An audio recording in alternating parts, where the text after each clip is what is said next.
Queridos hermanos, les saludo en la paz, en la alegría, en el amor de nuestro Señor Jesucristo. Primero, para recordarles que siéntanse completamente invitados a participar de nuestros encuentros pastorales online los días martes a las 19 horas y a nuestras catequesis familiares también los días jueves a las 19 horas.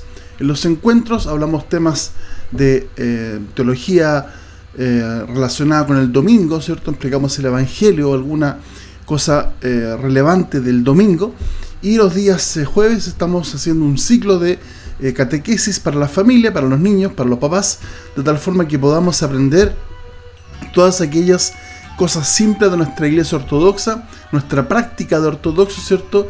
Y todo aquello que nos puede ayudar a caminar mucho mejor en nuestra vida espiritual. Así que están todos invitados a participar por las plataformas de transmisión, tanto Facebook como YouTube, Iglesia Ortodoxa Viña del Mar, y posteriormente se puede ver en Instagram IGTV, donde pueden ver el video que se sube al día siguiente. Así que por favor inscríbanse, suscríbanse, activen las notificaciones para que les llegue el aviso inmediatamente a su teléfono y pueda verlo en cualquier parte. Muchas gracias. En el nombre del Padre, y del Hijo, y del Espíritu Santo, un solo Dios. Amén. Queridos hermanos, hoy día es el domingo 21 de agosto del año 2021 y estamos avanzando en el ciclo de Mateo. Hoy es el 9º domingo del ciclo de Mateo y el santoral nos invita a recordar, ¿cierto? Y a pedir la intercesión del santo mártir Agathónico y sus compañeros que fueron martirizados en el siglo III. Agathónico era un hombre cristiano de mucha fe que vivía en Nicodemia y le enseñaba a los griegos la fe en el Señor. Se desata la persecución de Maximiliano, el emperador, y él es tomado con mucha gente más, prisionero, y llevado a Bizancio. En el camino mucha gente muere de agotamiento por los apremios que sufrieron, ¿cierto? Y finalmente son llevados a Tracia, una ciudad de Asia Menor, donde terminan siendo decapitados y sepultados. Así que pedimos la intercesión de Agathónico y sus compañeros como mártires de la fe, como ejemplos para nuestra fortaleza espiritual. Hoy estamos en el 9º domingo después del Pentecostés, según el ciclo de las epístolas, y el texto proviene de la primera carta del apóstol San Pablo a los Corintios, en el capítulo 3, versículo 9 al 17, y el Evangelio está tomado del 9º Evangelio del ciclo de San Mateo, en Mateo obviamente, capítulo 14, del verso 22 al 34, donde tenemos al Señor Jesús que despide a la multitud, ¿cierto? Y envía a sus discípulos a la barca. Se produce la tormenta y tenemos este acontecimiento de Jesús caminando sobre las aguas, y Pedro, que también quiere replicar esta acción, la ve bonita, ¿cierto? Llamativa, interesante, y se empieza a hundir. Pues bien, el Evangelio de hoy día es una imagen muy importante, escatológica, que tiene que ver con la vida de la iglesia primera, porque siempre se relacionó la barca con la iglesia, de tal forma que, por ejemplo, el movimiento ecuménico tiene como símbolo una barca, como pueden ver, que es donde estamos todos los cristianos navegando hacia el Señor. Y los apóstoles hoy día están en una barca que es el símbolo de la iglesia, en el mar, ¿cierto? Y el mar en el griego se dice thalassa, y la palabra thalassa, por ahí los que saben mitología griega van a darse cuenta que Thalassa o Thalassa, ¿cierto? Era la personificación del mar, era la diosa del mar, y en definitiva como una personificación o una imagen, se estaba hablando del Mare Nostrum o el mar Mediterráneo.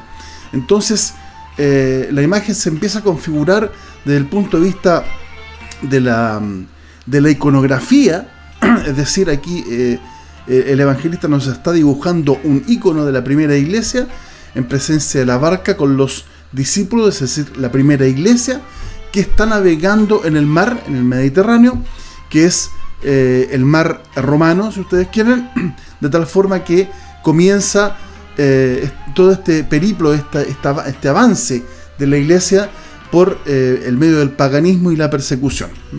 Ahora, Jesucristo nos dice el evangelista que despide a las multitudes, es decir, los envía. Hay un trato muy personal ahí que tiene que ver con esta capacidad de poder enviar a la gente a lugares seguros para poder dormir la noche. Y en segundo lugar, una cosa muy importante, que sube al monte para orar. Y subir al monte para orar, en la Biblia, transversalmente, subir al monte significa encontrarse con Dios. ¿Por qué? Porque el monte es la majestad, es la supremacía, es el poder de Dios manifestado desde el Antiguo Testamento. Cuando vemos, por ejemplo, a Moisés subiendo al monte para buscar las tablas de la ley, y en muchos eventos más del Antiguo Testamento, y posteriormente en el Nuevo Testamento tenemos a Jesús, ¿cierto?, subido sobre un monte para la tentación, la tercera tentación, antes de comenzar su ministerio. Tenemos las bienaventuranzas, que se conocen como el Sermón del Monte, ¿cierto?, porque el Señor sube a un monte para dirigirse a la multitud. Tenemos en la transfiguración Jesús sobre un monte, es decir, el monte es el lugar de Dios, es la altura de Dios. Por lo tanto, Jesús, cuando dice sube al monte a orar, no solamente se va a encontrar en la soledad con el Padre como Moisés frente al rostro de Dios, sino que también está ocupando aquel lugar de privilegio que le corresponde a Dios mismo, ¿cierto? Recordemos que en la antigüedad el Olimpo es un monte alto, en su cima vivían los dioses. Por lo tanto, la altura, ¿cierto?, es encontrarse con la majestuosidad, con el poder, con la autoridad, con el misticismo y el misterio de este Dios, ¿cierto?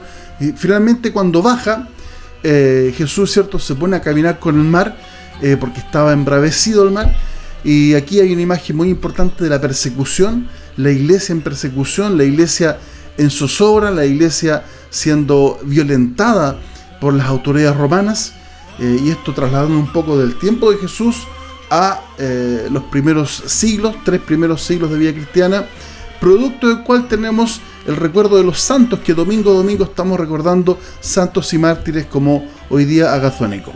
Entonces hay una puesta en escena del evangelista, una puesta en escena que nos hace mirar hacia los eventos futuros que van a venir, y nos previene en el sentido de que va a haber zozobra, va a haber violencia, va a haber incertidumbre, como la tienen los discípulos, ¿cierto?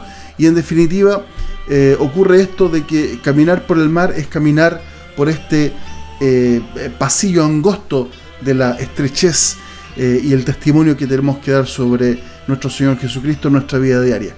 Cuando Jesús se enfrenta a los discípulos que estaban temerosos, dice: animaos, yo soy, no temáis. Y el yo soy aquí nos relaciona inmediatamente con el yo soy de el Antiguo Testamento, cuando Moisés le dice a la zarza ardiente que hablaba, le dice: yo a estos egipcios, a estos israelitas que tú me mandas en Egipto, ¿qué le voy a decir yo? ¿Quién me manda? Yo soy te manda, yo soy el que soy, o on, ¿cierto? La existencia o lo existente. Por lo tanto, aquí tenemos una imagen bella, ¿cierto?, que se configura como el Dios del Antiguo Testamento, el Dios de poder, el Dios de la gloria, que hoy día viene caminando hacia mí para poderme fortificar en mi camino y para dar mi testimonio. Hoy día estamos puestos en el trance de dar en cada momento de nuestra vida un testimonio de verdad, un testimonio de vida y un testimonio de verdad que tiene que ver con nuestra relación con nuestro medio. El cristiano tiene que no solamente decir que es cristiano, sino que demostrar que es cristiano con su comportamiento, con su acción y con su proacción, con su medio, siendo un faro de luz, de tal forma que la gente, tal como en los Hechos de los Apóstoles, digan: miren cómo se aman los cristianos. Hoy día estamos faltos de amor, estamos faltos de caridad, estamos faltos de proacción cristiana. ¿Por qué? Porque poco a poco nos han acostumbrado no solo a taparnos la cara, sino que a escondernos en nuestras casas. Nosotros tenemos que tener una acción mucho más realista y mucho más evangélica que lo que estamos haciendo. Nuestra iglesia tiene que dar testimonio. Tenemos que ser capaces de dar testimonio del Señor. ¿Y cómo se da testimonio del Señor? No con declaraciones públicas, sino que con acción real, con nuestro medio, buscando la necesidad para sanarla, buscando al necesitado para cubrir sus necesidades y en definitiva teniendo esta relación de amor, esta relación de necesidad, de asistencia y de ayuda a todas aquellas para ser la luz del mundo, ¿cierto? Con alegría, con esperanza, con misericordia y principalmente con amor cristiano que, como lo dice Pablo, ¿cierto? El amor no se acaba ni tiene límites jamás.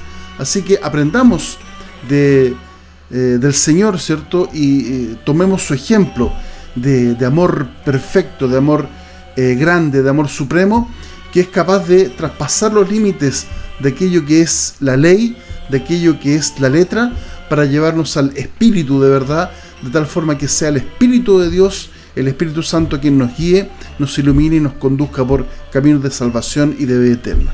Que el Señor los bendiga a todos y nos dé la capacidad para dar testimonio real, verdadero y proactivo. Amén.